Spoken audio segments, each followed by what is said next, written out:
जिस छत्तीसगढ़ मॉडल के संदर्भ में हम बात देश भर में सुन रहे हैं, उस मॉडल को समझने के लिए इस आयोजन के संदर्भ में, इस किसान आंदोलन के संदर्भ में, आने वाले समय के संदर्भ में इस प्रदेश के मुख्यमंत्री क्या सोचते हैं, उससे सीधे जुड़ने का समय है।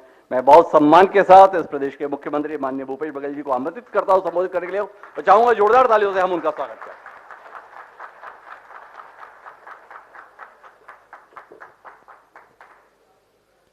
कृषि मंत्री आदरणीय रविंद्र चौबे जी और खास मेहमान आदरणीय टिकैत जी, आदरणीय कक्का जी, उनका मैं स्वागत करता हूं। आप सबसे निवेदन करता हूं कि जोरदार ताली बजा के उनका स्वागत करें। साथ ही पूर्व मंत्री और बहुत ही ओजस्वी वक्ता भाई बृजमोहन अग्रवाल जी, और जिसके कारण से हम सब यहाँ उपस्थित हो पाए हैं, डॉक्टर हिमांशु द्विवेदी जी। चूंकि ये किसानों के लिए चर्चा में बुलाया गया है और टिकैत साहब और कक्का जी ने जो नेतृत्व किया, 14 महीने तक आंदोलन चला, उसमें करीब 703 किसान शहीद हुए। तो मैं चाहूंगा आप सभी खड़ा होकर 1 मिनट मौन करके उनको श्रद्धांजलि अर्पित करें।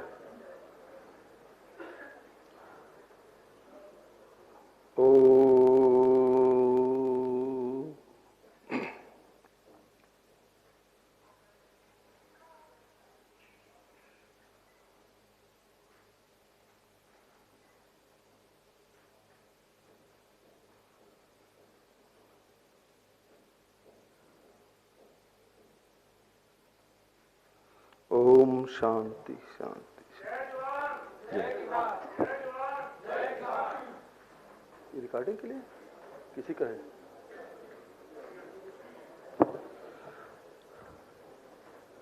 भाई हिमांशु द्विवेदी जी ने एक कार्यक्रम आयोजित किया जिसमें किसान भी हैं, व्यापारी भी हैं और उद्योगपति हैं।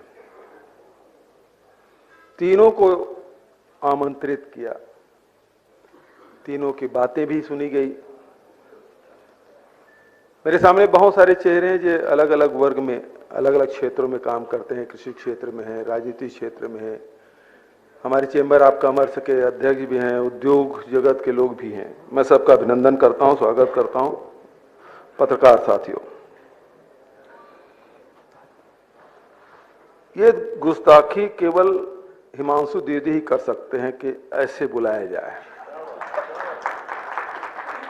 क्योंकि ये पहली बार नहीं है, एक बार और कर चुके हैं। जब मैं मुख्यमंत्री बना उसके तुरंत बाद मुझे एक दिन फोन किए कि आपको एक कार्यक्रम है। हालांकि कार्यक्रम बहुत छोटा था, लेकिन उन्होंने उसको बहुत बड़ा बना दिया। वो कोई इसमें किस टाटा स्काई में जुड़ रहे हैं, लेकिन उसको भी इवेंट बनाया उन्होंने। और बुलाया किसको किसको? जोगी जी को बुलाया, रमन सिंह को बुलाया और मुझे बुलाया। आज तक किसी की हिम्मत नहीं पड़ी कि तीनों को एक साथ बुला ले, लेकिन उन्होंने किया। आज भी इस प्रकार से इन तीनों वर्ग के लोगों को बुलाने, एक मंच में बुलाने के लिए चर्चा में तो है ही। सभी वक्ताओं ने बहुत अच्छी बातें कही, जो किसान आंदोलन से जुड़े बहुत सारी बातें आदरणीय कक्का जी ने, आदरणीय टिकैत जी ने बात कही।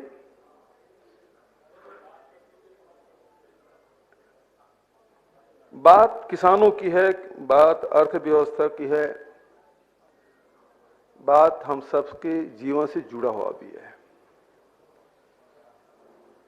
एक समय था जब भारत सोने की चिड़िया कहलाती थी, और वो समय था जिसमें पूरे विश्व का 23% जीडीपी हिंदुस्तान का होता था। लेकिन बाद में जब अंग्रेजों का दौर आया, उसके बाद सारे कारीगरों से हाथ उनसे छीनते गए और लोगों की निर्भरता कृषि पे बढ़ती गई, तो फिर आखिर हमारी स्थिति कमजोर होती गई। और ये स्थिति आजादी के समय, जैसे कि रविंद्र चौबे जी ने अपने भाषण में कहा कि उस समय 33 करोड़ जनता को खिलाने के लिए हमारे पास अनाज नहीं था। हमें दूसरे देशों के सामने हाथ फैलाना पड़ता था। लेकिन इस बात को इंदिरा जी ने चुनौती के रूप में लिया और उन्होंने पूरे देश के किसानों का आह्वान किया कि हमें अनाज के मामले में आत्मनिर्भर बनना है। इसमें पूरे देश के किसानों ने इस चुनौती को स्वीकार किया।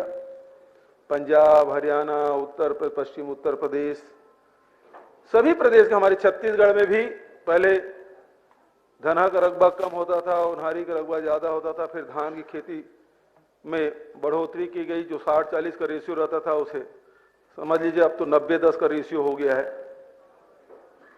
तो इसमें कृपा करके मेरी भाषण यदि पसंद ना आ रहा हो बाहर चले जाएं, लेकिन चर्चा ना करें। आप व्यवस्था में जुड़े हैं और व्यवस्था फैला रहे हैं।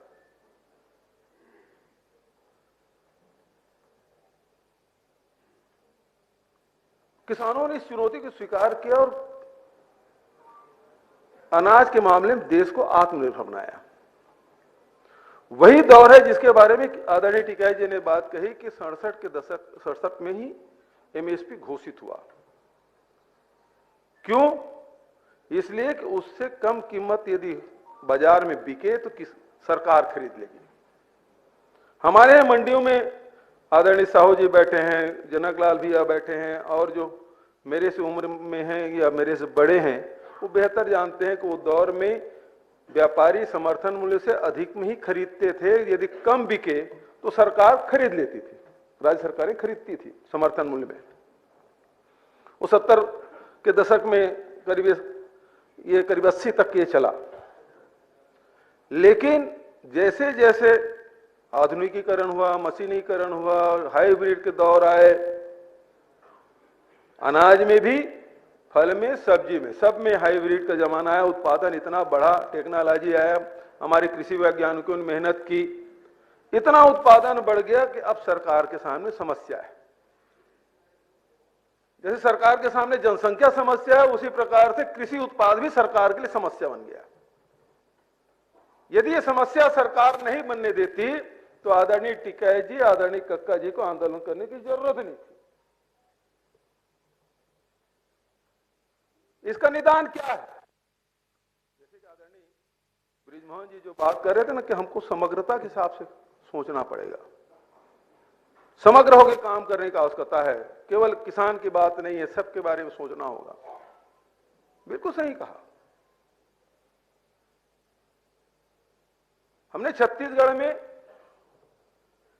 धान उत्पादक के लिए भी किया, कोदो कुटकी के लिए भी किया, रागी के लिए भी किया, मक्का के लिए भी किया, गन्ना के लिए किया, लघु उपज है उसके लिए किया। सारे समर्थन मूल्य पूरे हिंदुस्तान में कहीं भी रागी, कोदो, कुटकी समर्थन मूल्य घोषित नहीं था, केवल छत्तीसगढ़ में है। इसी साल हमने घोषित किया 3000 रुपया कोदो कुटकी का है और 3100 रुपया रागी का। व्यवस्था भी लघु उपज, बृजमोहन जी बैठे हैं, वो भी कुछ समय तक वन मंत्री थे। 7 प्रकार के लघु उपज खरीदे जाते थे, हमने 52 प्रकार के किया। बहुत सारे जो लघु उपज है उसके समर्थन मूल्य घोषित किया, और न केवल समर्थन मूल्य घोषित किया बल्कि उसका वैल्यू एडिशन भी किया।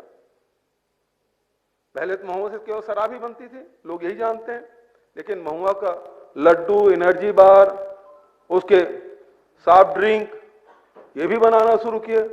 कोई तिखुर नहीं जानता था, लेकिन हमारे छत्तीसगढ़ के लोग उपवास में उसका उपयोग करते थे। आज उसका प्रोसेसिंग प्लांट हम लोगों ने लगाया ताकि वो आदिवासी जो संग्रहण कर रहे हैं उसके साथ साथ उसका प्लांट लगे, उसमें रोजगार भी मिले, उसका वैल्यू एडिशन हो तो पैसा भी अधिक मिले। बस्तर का काजू चला जाता था साहब बाहर, 50 रुपया 60 रुपये संग्राहक लोग बेच देते थे बस्तर के काजू।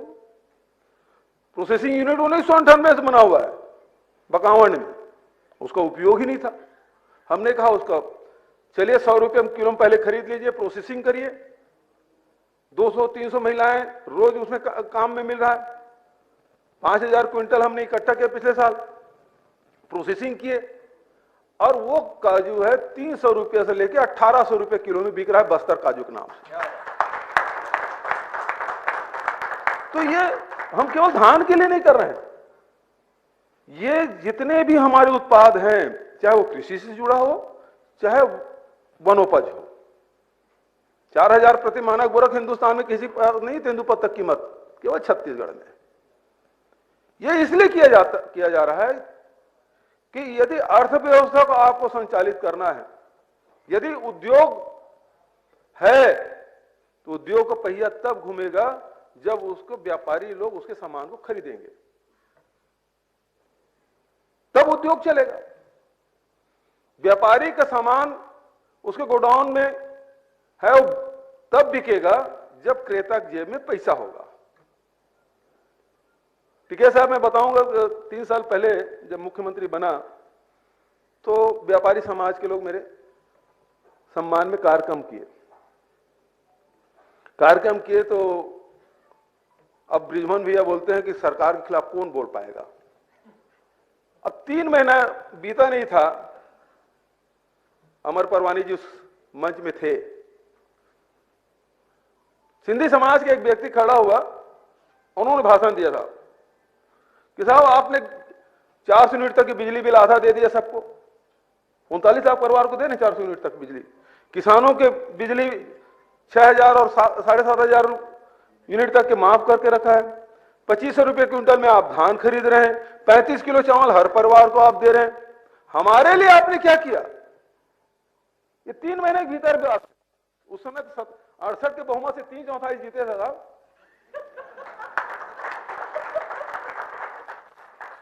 तीन चौथाई बहुमत से जीते। अब तो उससे भी ऊपर हो गए, 70 हो गए। अब बृजमोहन जी अभी अगला मौका देंगे तो 71 भी हो जाएगा हमारा। बृजमोहन जी पूरा साथ देते हैं।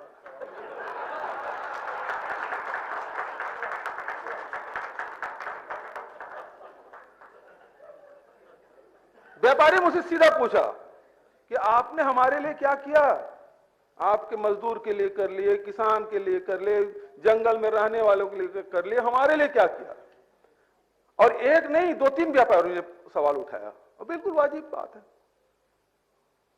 क्या है बृजमोहन भैया, ये सर्वज्ञानी होने का जो भ्रम है ना, खुदा होने का जो भाव है, वो बहुत खतरनाक होता है। और यही 3 काले कानून के संदर्भ में हुआ। किसान चाहते थे नहीं थे कानून बने, अब जबरदस्ती लाद दिए। तो ये जो भ्रम से हमको निकलना चाहिए। उस दिन मैंने जवाब दिया था जब मेरी बारी आई, ठीक है साहब, मेरा जवाब, मैंने कहा कि आपके लिए मैंने कुछ नहीं किया, लेकिन आपके ग्राहक के जेब में पैसा डालने का काम कर दिया।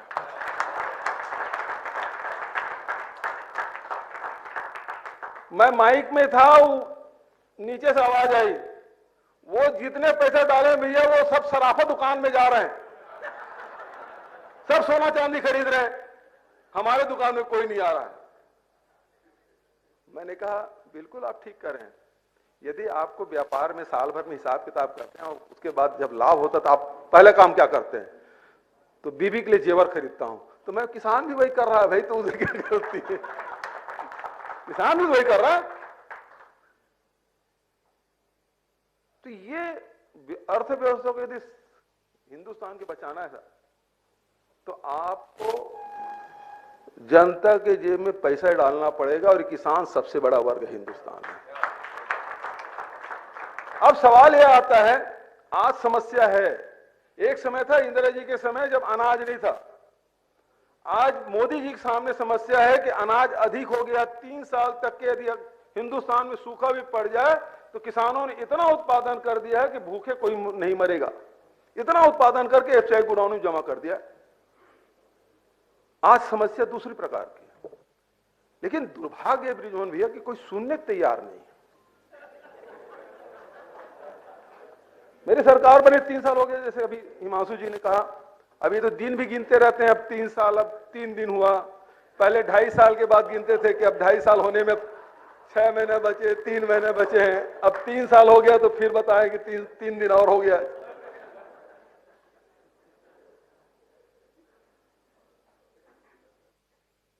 सरकार बनते ही मुझे मालूम था कि मैं 2500 रुपये क्विंटल दे रहा हूं। भारत सरकार ने, जैसे कि टिकैत साहब ने कहा कि अक्टूबर 2014 में भारत सरकार का एक फरमान जारी हुआ कि कोई भी प्रदेश यदि अनाज में बोनस देगा तो उसके अनाज भारत सरकार नहीं खरीदेगी। लेकिन चुनाव का वर्ष था, बृजमोहन जी गए दिल्ली, अपने नेताओं के साथ गए, अमित शाह जी से हाथ पैर जोड़े, भैया यदि धान आप नहीं खरीदोगे, समर्थन बोनस नहीं देने दोगे तो हम जनता के बीच नहीं जा सकेंगे। तो 300 रुपये बोनस देने की घोषणा की। 2 साल के लिए छूट मिला था, उसी छूट में मैंने 2500 रुपये दे दिया पहले साल। दूसरे साल पासवान साहब का, अब तो स्वर्गवासी हो गए, उसका फरमान आ गया, पिछले साल आप बोनस दिए थे इसलिए आपका चावल एफसीआई में जमा नहीं होगा। हम लोग दौड़े दौड़े गए, हमारे साथ चौबे जी थे, अमरजीत भगत जी थे खाद्य मंत्री, अधिकारी पूरा फौज लेके गए कि भैया हमारा धान हमारा चावल खरीद लो। बोले आप बोनस दिए, इसका से नहीं कर पाएंगे। तो ठीक है भैया, अगले साल बोनस नहीं दे, समर्थन मूल्य खरीद लेते हैं, कोई दूसरा रास्ता निकालते हैं। तो पिछले साल फिर हमने क्या किया कि 10,000 रुपये प्रति एकड़ के हिसाब से इनपुट सब्सिडी दी। ये क्या है? राजीव गांधी किसान न्याय योजना उसी प्रकार के। मैं बोला जब आप 6,000 रुपये दे सकते हो तो मैं किसान को प्रति एकड़ 10,000 रुपये क्यों नहीं दे सकता? तो इस साल फिर आ गया अड़ंगा कि केवल आप धान, मक्का और गन्ना में दे रहे हो, तो जितने बरसात का फसल उसमें दो। हमने कहा वो भी दिया साहब। इस साल फिर उसके बाद भी अड़ंगा कम नहीं हुआ साहब। पहली बार ऐसा आया है कि आपका उसना चावल नहीं खरीदा जाएगा। मतलब छत्तीसगढ़ में आज तक अभी ऐसा कभी नहीं हुआ कि हमारे उसना चावल एफसीआई में जमा ना हो। ये पहला साल है जिसमें यह आदेश आया कि आपको आपके राज्य से उसना चावल नहीं लिया जाएगा। 61 लाख मीट्रिक टन अनुमति मिली, हम धन्यवाद देते हैं भारत सरकार को, 61 लाख मीट्रिक टन। लेकिन आपने शर्त क्या लगा दी? उसना चावल आप नहीं जमा करेंगे। 500 राइस मिले उसना, उस राइस मिलर का क्या होगा? वहां जो कर्मचारी उसका क्या होगा? उसके बाद उन किसानों का जून में पहले बोल देते, जैसे अभी बोल देते, बता कर रखते थे, अचानक 8 बजे प्रकट होकर नहीं बोल देते कि भैया कल से लॉकडाउन। हम उनसे बात करते थे कि 2 दिन बाद करोगे, 3 दिन बाद करोगे, और वो पूछ के किए। और यही कारण है कि लोग सड़कों पे आए हिंदुस्तान भर में। छत्तीसगढ़ में लोग सड़कों पे नहीं आए क्योंकि हमने उद्योगपति से बात की कि भाई ये जो आपके जो कर्मचारी हैं, आपके जो वर्कर हैं, वो आपके अपने हैं, उसको रहने की व्यवस्था करिए, भोजन की व्यवस्था करिए। हमने तो अपने तरफ से दे दिया 3 महीने का चावल, लेकिन आपकी भी जिम्मेदारी है। और यही कारण है कि सारे जो कर्मचारी थे वो यहीं रह गए। और सबसे पहले हिंदुस्तान में उद्योग का पहिया कहीं घुमा है लॉकडाउन के बाद तो छत्तीसगढ़ में घुमा है। तो आज जैसे अभी शर्मा जी ने जो बात कही कि रकबा की कमी थोड़ा सा हुआ है, बिल्कुल सही बात है।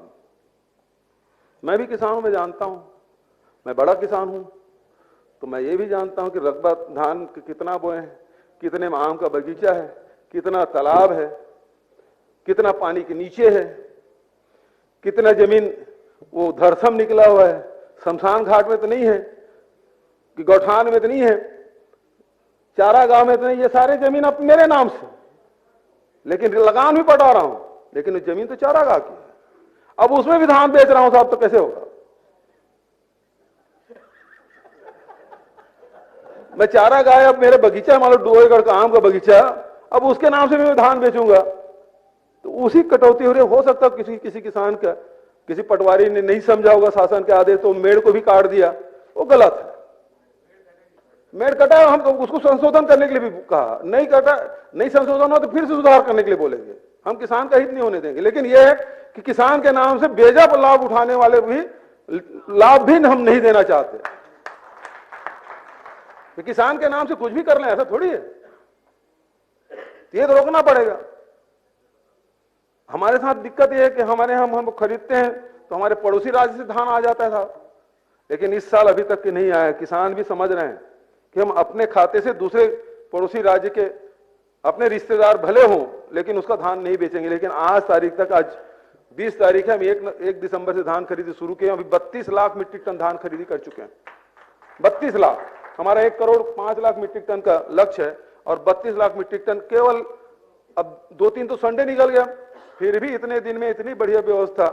हालांकि 5 लाख बारदाना गठान की मांग की थी, 1 ही लाख मिला, लेकिन किसान लोग भी उस पुराने बारदाना में धान ला ला के विक्रय कर रहे हैं, सारी जगह व्यवस्था ठीक चल रही। तो इस प्रकार से हमने व्यवस्था की है। तो कुल मिलाकर बात यह है कि जैसे अभी टिकैत साहब ने बहुत अच्छी बात कही, जब गेहूं की कमी पड़ी तो मनमोहन सिंह जी टिकैत साहब को बुला लिए। ये कानून बनाने के समय भी यदि कक्का जी को और टिकैत जी को बुला लेते ना तो ये झंझट ही नहीं आता। एक खुदा होने का भ्रम जो है ना बहुत तकलीफदायक है। तो ये हर वर्ग से बात करिए, बात करने से समस्या का समाधान निकलता हो। जो समस्या लेकर आता है उसी से पूछ लो इसका हल क्या है, वो खुद ही बता देता साहब आप इसको ऐसा कर दीजिए, वैसे ही कर दो, समस्या खत्म। लेकिन यहां उस प्रकार से नहीं हो रहा। आज किसान की बड़ी समस्या है हिंदुस्तान में, बहुत बड़ी समस्या है। 1000-1200 रुपये क्विंटल में हाईब्रिड का धान खरीदता है, वहां से उसका मीटर घूमना शुरू होता है धान के बीज से, अनाज के बीज से, और उसके बाद आखिरी जब हार्वेस्टर के पेमेंट करते करते उसके पास कुछ बचता नहीं, और जब बाजार में जाता है तो उसके पास कुछ नहीं है। किसान कर्ज में मरता, कर्ज में जन्म लेता है और कर्ज में ही मर जाता है। यदि उसे उभरना है तो उसे समर्थन मूल्य में खरीदी होना चाहिए। हमारी छत्तीसगढ़ में तो उतने काम नहीं चलेगा साहब, उसे तो बोनस देना पड़ेगा। बोनस भारत सरकार ने रोक लगाई है, तो हम उसके राजीव गांधी न्याय योजना के, किसान न्याय योजना, मजदूर जो खेतिहर मजदूर है जिसके पास कोई 1 डिसमिल जमीन ना हो, उसके लिए भी हमने योजना लाई है। गोधन न्याय योजना भी लाया है। इसलिए आज डीएपी बड़ी संकट है साहब। आप तो उत्तर प्रदेश के रहने वाले, डीएपी के लिए क्या मारामारी है। भारत सरकार आज तक ये नहीं बता पाई कि डीएपी की पूर्ति क्यों नहीं हो रही है। क्या हमारे फैक्ट्री में उत्पादन कम हो गया कि हमारे किसान ज्यादा मांग कर रहे हैं? पहली बात, किसान ज्यादा मांग कर रहे हैं। नंबर 2, क्या उत्पादन नहीं हो रहा है? नंबर 3, क्या रॉ मटेरियल जो दूसरे देशों से आता था वो नहीं पहुंच पा रहा हमारे पास? ये सब चीज को आपको जानना समझना होगा। लेकिन इस मामले में सब मौन है। और हमारे जो हमने वर्मी कंपोस्ट की उत्पादन किया वही कंपनसेट करने का काम किया। अब तो मैं आईएनएच के माध्यम से पूरे किसानों से कहना चाहूंगा, ये जो गोधन न्याय योजना है उसे आपकी योजना है, आपका कार्यक्रम है। वर्मी कंपोस्ट ज्यादा से ज्यादा बना के रखिए। जून महीने में डीएपी नहीं मिलने वाला, जब मिलेगा तो बहुत महंगा मिलेगा। अभी जहां चुनाव हो रहा है यार, पंजाब में, उत्तर प्रदेश में, वहां पूर्ति नहीं कर पा रहे हैं। हमारे यहां चुनाव 23 में, हमको कहां डीएपी देंगे? गलत बोला ठीक है साहब। तो ये वर्मी कंपोस्ट गाय ही हम लोग पार लगाएगी, गौ माता ही। तो खाद बना के रखिए। हमारे यहाँ पराली की समस्या आपके यहाँ है, हमने तो उसको इकट्ठा करने के लिए सभी गौठान समितियों को पैसा दिया ताकि इकट्ठा करके वो गौठान में लाए और उस चारे के रूप में प्रयोग करें, ताकि ये पराली जलाने से जो कार्बन उत्सर्जन हो रहा है उससे बचे। हमारे यहाँ पैरा बोलते हैं, आप क्या पराली, और आपके यहाँ पराली बोलते हैं, प्यार बोलते हैं। अब प्यार को जला देते हैं। अभी इश्क का टुकड़ा तो विमोचन हमने किया और अब प्यार को जला रहे साहब। प्रजातंत्र में असहमति का सम्मान होना चाहिए। बृजमोहन जी जब बोल रहे थे ना, तो वो जो बोले तो तुरंत रिएक्शन आया। ये 1-2 दिन में नहीं हुआ बृजमोहन भैया, ये जो वर्षों से आप जो सिखाते आ रहे हैं ना, हिंसा, नफरत, जो असहमत है उसे रौन दो, खत्म कर दो। ये आतंकवादी हैं, ठलुआ हैं, ये आंदोलन जीवी हैं, ये पाकिस्तानी समर्थक हैं, चीनी समर्थक हैं। इसी विशेषण से तो आपने विभूषित किया था।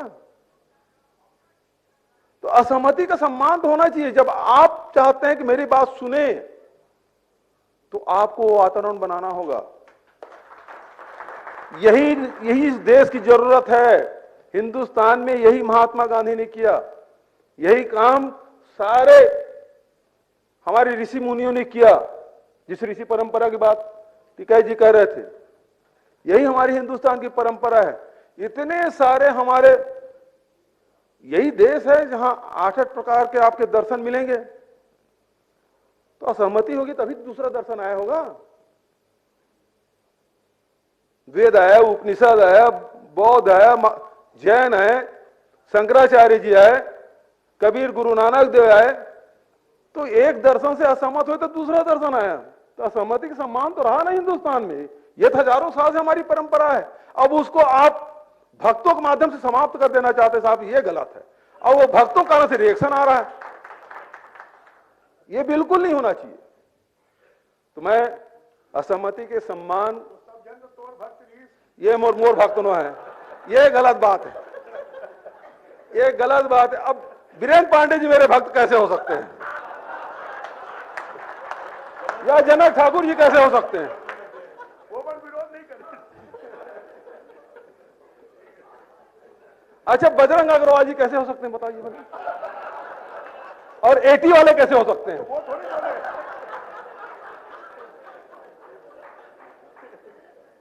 नहीं हो सकते भाई।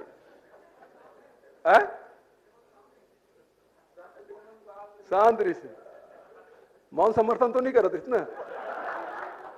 तो कुल मिलाकर बात यही है कि हमको इस देश में सभी प्रकार के चर्चाओं में भाग लेना चाहिए, सुनना चाहिए, बैठना चाहिए, बैठ के चर्चा करना चाहिए, तब समस्या का निदान होगा। और गांधीवादी तरीके से आदरणीय श्री कुमार कक्का जी ने जो बात कही और टिकैत साहब ने जो काम किया, गांधीवाद एकमात्र रास्ता है। न केवल हिंदुस्तान आजाद हुआ साहब, उसी गांधीवाद के रास्ते में चलते हुए 16 देश आजाद हुए बिना खूनी क्रांति के। वो गांधीवाद का रास्ता है और उसी रास्ते पे चल के आप कितना भी शक्तिशाली हैं, आप अपनी बात सुनवा सकते हैं, मनवा सकते हैं, और वो काम हुआ है। इसलिए मैं दोनों महानुभावों को के माध्यम से तमाम जो आंदोलनकारी किसान हैं उसको मैं नमन करता हूं, प्रणाम करता हूं। बहुत अच्छा कार्यक्रम हरिभूमि के द्वारा, और हिमांशु देवी के महारत के सबको बिठा लेते हैं। वो ब्रिजमोहन के भी बिठा लिए, चौबे जी के बिठा लिए, हालांकि दोनों यूनिवर्सिटी के जमाने के दोस्त हैं। उस समय से उनकी लड़ाई चल रही है, लेकिन उनकी मित्रता भी उतनी है, और विधानसभा में रहते बिल्कुल आमने सामने टकराते हैं। तो यही अच्छा लगता है साहब। अब चुनाव हो रहा है, सब शुरू हो गया है, आईटी, ईडी, सीबीआई, तो ब्रिजमोहन जी और आईएनएच के माध्यम से अब आपने इसके दुस्साहस कहा था, इसकी यही महारत है, इसके बाद भी इसके यहाँ कुछ नहीं होगा। यही इसकी महारत है।